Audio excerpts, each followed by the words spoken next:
Hi, everyone. Welcome back to my channel, or welcome if you're new here. This is A Life Well Spent. My name is Kelly, and on this channel, I'm documenting my financial journey.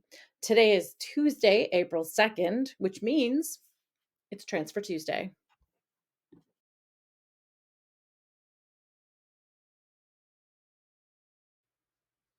So, for those of you who don't know, Transfer Tuesday is a time for you to get your money to work for you, and you are moving your money towards your goals, whatever they may be.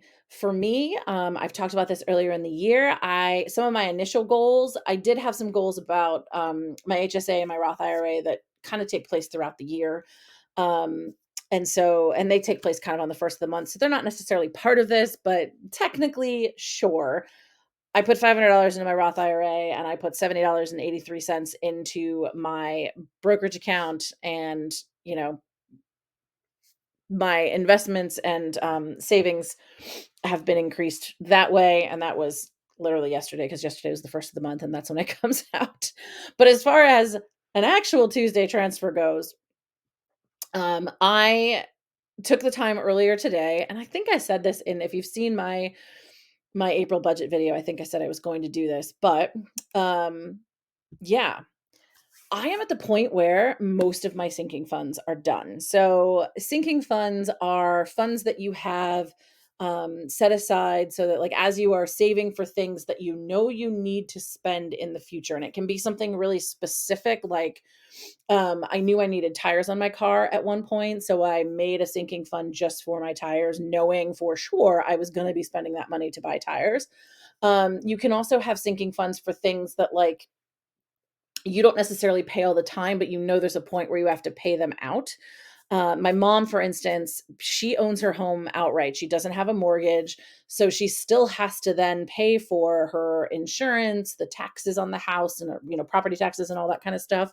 Um, and when she had a mortgage, all of that was kind of escrowed for her. It wasn't a thing she had to deal with. And she when we first kind of started getting her to budget, she was like, "Oh, I just feel like I don't have any money right now in my checking account or my savings account." I'm like, "What do you mean, mom? Like, what are you talking about? What are you spending your money on? You don't go anywhere." And, like, at this time, my dad was an invalid, and he was like, he needed round the clock care. So, like, I knew my mother didn't go anywhere. Like, what are you spending your money on? You literally go to work and go home.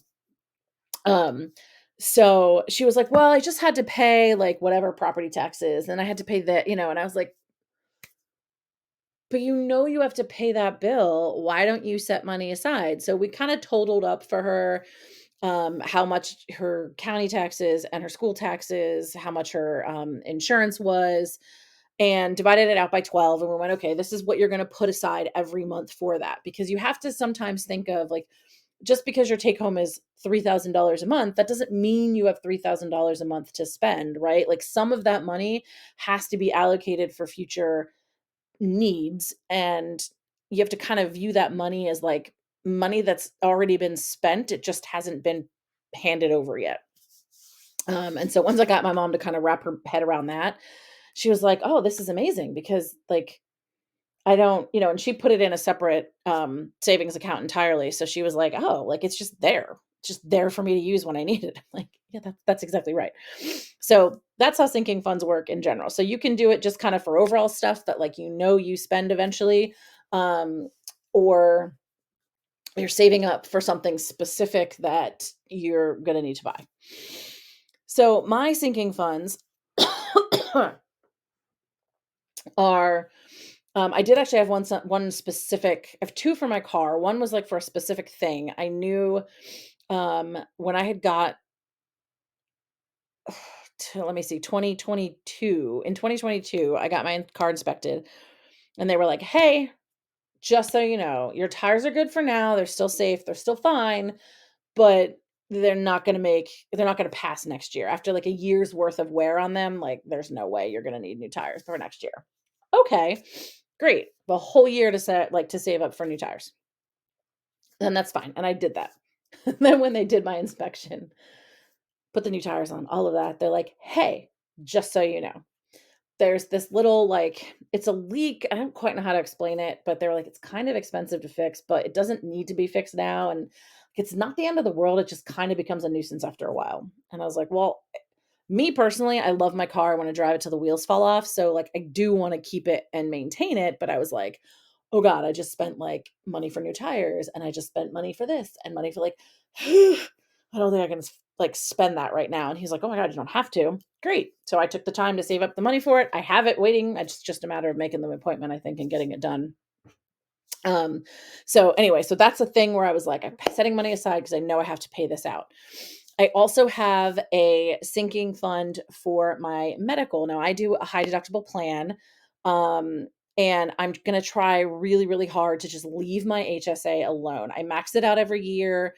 And there's probably only been like 2 years that I ever actually hit my out of pocket maximum because I had some miserable health situations. It seems like I am either in perfect health or dying. So, um, but no, for the most part, like I've been on an HSA plan now for 7 or 8 years, and I should go and see and like actually tally up how much money I've actually spent. I have saved way more than I would be putting out if I had stayed on our old plan. So I'm like not complaining about it. But the more I thought about it, the more I was like, you know what? It makes so much more sense right now to just use that HSA as an investment account. And if I can pay out of pocket, and I think I can afford to, let me pay out of pocket. So I have a medical sinking fund that has $2,000 in it, because that's my max out of pocket cost. Um, the way ours works is you pay 100% of your deductible. And I think my deductible, I want to say last year it was 1,500. I think this year it's 1,600. So I pay 100% of every medical bill up till until I pay $1,600. And once I pay $1,600, I only pay 10% until I pay 2,000 total. So it's 10% of the last $400. Um, and then after that, like I don't pay anything as long as it's in network and covered and all of that kind of stuff. So the only time I could really see me tapping into that HSA would be a time when I get a massive bill for something that ends up just not being covered. Um, then I think I would probably have to like dip into that. But hopefully that day will never come. Um, I have thought about tapping into it for I really, really, really want to go to South Africa. And you need about $2,000 worth of immunizations to go there. So I've thought about tapping into it for that. But we'll see. We'll see. Maybe I will be able to save up for it and just pay out of pocket, but who knows? It might end up being a situation where I guess that I'm struggling because I can't ever put that money back in. I guess that's the problem that I have. So I think I probably will end up not tapping into it. I think I will end up taking it like out of my emergency fund or something. And I know it's not an emergency, but that's probably what I would do if I was in a situation where I was like, crap, here's this opportunity to go. I need to go. And, but anyway, so yeah, I have a medical fund. I have a sinking fund for my subscriptions because I don't pay them every month. Like I might go 3 or 4 months without having any come out, but then a month where like 4 of them come out. So I always want to put a little bit of money aside. And one of the reasons you do this is so that like your budget doesn't just get completely blown up because you have a sudden bill that's due, like something is going to be due. If you have if you have oil as your heat source and at some point you have to fill up your oil, like every year you spend X amount of dollars filling this thing up, you got to put a little bit of money aside every month so that when that comes, you don't sit here and go, "Oh my God, like we need to come up with $850 out of our budget to pay for this." Like, no, you don't. You already put it aside. It really helps you. It helps keep you from blowing your budget. Honestly, I can talk. Okay, so I have a house repair fund that's got $1,000 in it. I have a fund for my Nittany Lion Club. I just put a little bit. I do $200 a year, so I put $17 a month aside. I have a sinking fund for my car insurance. Pay it twice, so it's easiest to just put it in there. I have a giving fund. I really like having my giving fund. There's $1,000 in it, and I like it because if there's an opportunity for me to give, I don't have to think twice about it. I don't have to stress out about like, okay, can I afford this month? Like, do I have this in the budget? Like, do I need to sacrifice something to be able to just give? Like, I can give freely and not think twice about it, right? I just, focus on the next couple of months by just to put the money back in. But, when we've done this, I've worked with quite a few people over the last couple of years who've had like, family sicknesses or sicknesses of, themselves. And, so it's just nice to be like, hey, here's $100 gift card for like Uber Eats or DoorDash or something so that like you can get food delivered and like you don't have to worry about dinner, you know. And well, I mean now $100 wouldn't get you much of anything, but a couple of years ago it might have gotten you a few a few trips. But anyway, just stuff like that that like you can kind of ease someone's burden when they're dealing with, serious medical situations. So I like to have it there. I don't have to think twice about it.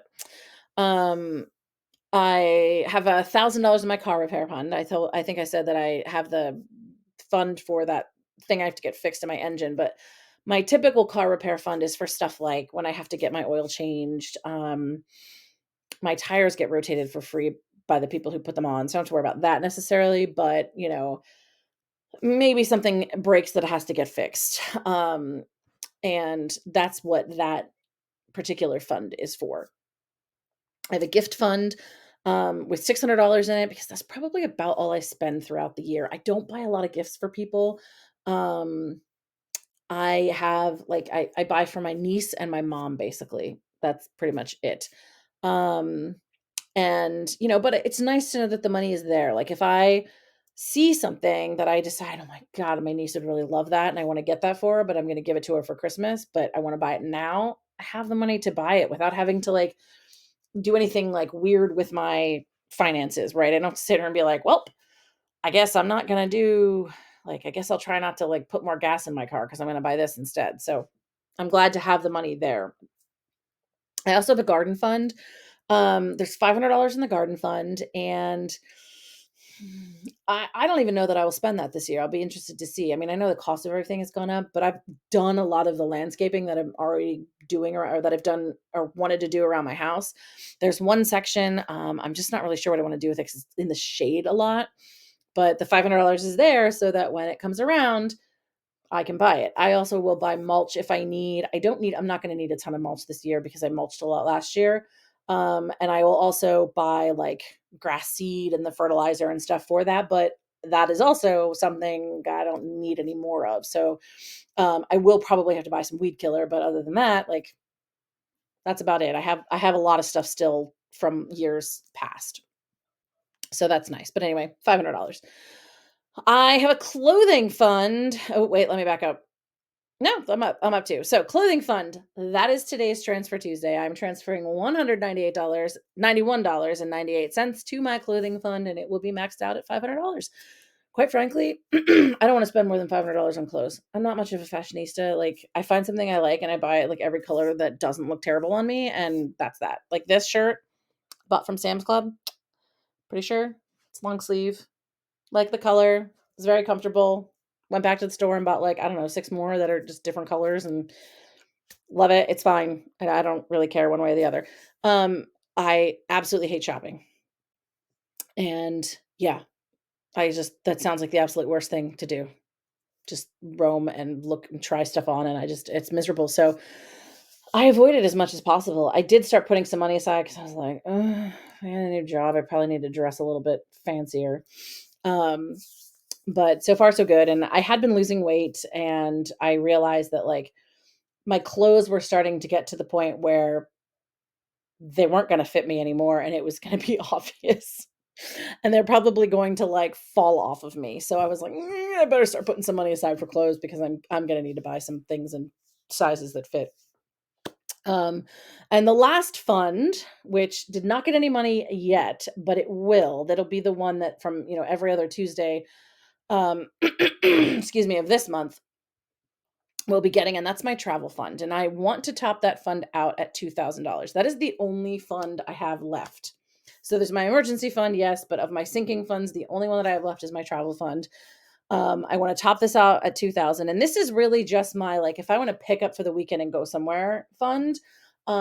This is not like if I want to go on a trip to South Africa, like that would totally be its own separate savings fund that, I would have. This one is really just like friends want to like go away for a long weekend and, something like that. Or even just like, I mean, I'm close enough to New York City that I could go for the day or something. So like, hey, let's just go to the city for the day. Like, cool, I have some money I can pull from. And the reason there's 2,000 in there is because in case we want to do like a weekend in Nashville or something that includes a flight and whatnot. Not that I'm going to spend $2,000 in New York City. Um, anyway, so yeah, so that will be the one that I focus on. But today, clothing fund, money went over. It's topped out. It's so exciting to feel like I am absolutely making so much progress. And I got to tell you, I haven't made a purchase on Amazon since the start of the year. I think the last ones I made were like the 30th or the 31st of December. And I think that's why I've been able to put this much money in these accounts because I'm not buying things on Amazon. And to be fair, some of the things that I was buying on Amazon were certainly things I was using. Were they things I needed? No. Was I mad that I purchased them? Not necessarily, but the things that I have, I like have a we got rid of our Amazon, so we don't get like the better prices with Prime. We don't get free shipping, although we order like $35 worth of stuff, you get free shipping. But anyway, so I have this habit now of like I go on Amazon, I put things in my cart, or I put things on lists, and I'm like, cool, like maybe if I really want that one day, I'll get that. But like I'm just not having a Prime account has done so much for me as far as like stopping me from buying things that I definitely don't need. And I'm doing just fine without. So it's great. So, thank you so much for watching. If you are still here with me, leave a comment, let me know. Do you do a transfer Tuesday? Do you do it on a different day? If you haven't done one and you wanted to set one up, what are your money goals? What would you be moving your money towards on something like a transfer Tuesday? Just leave a comment, let me know. Thanks so much for watching, guys. See you next time.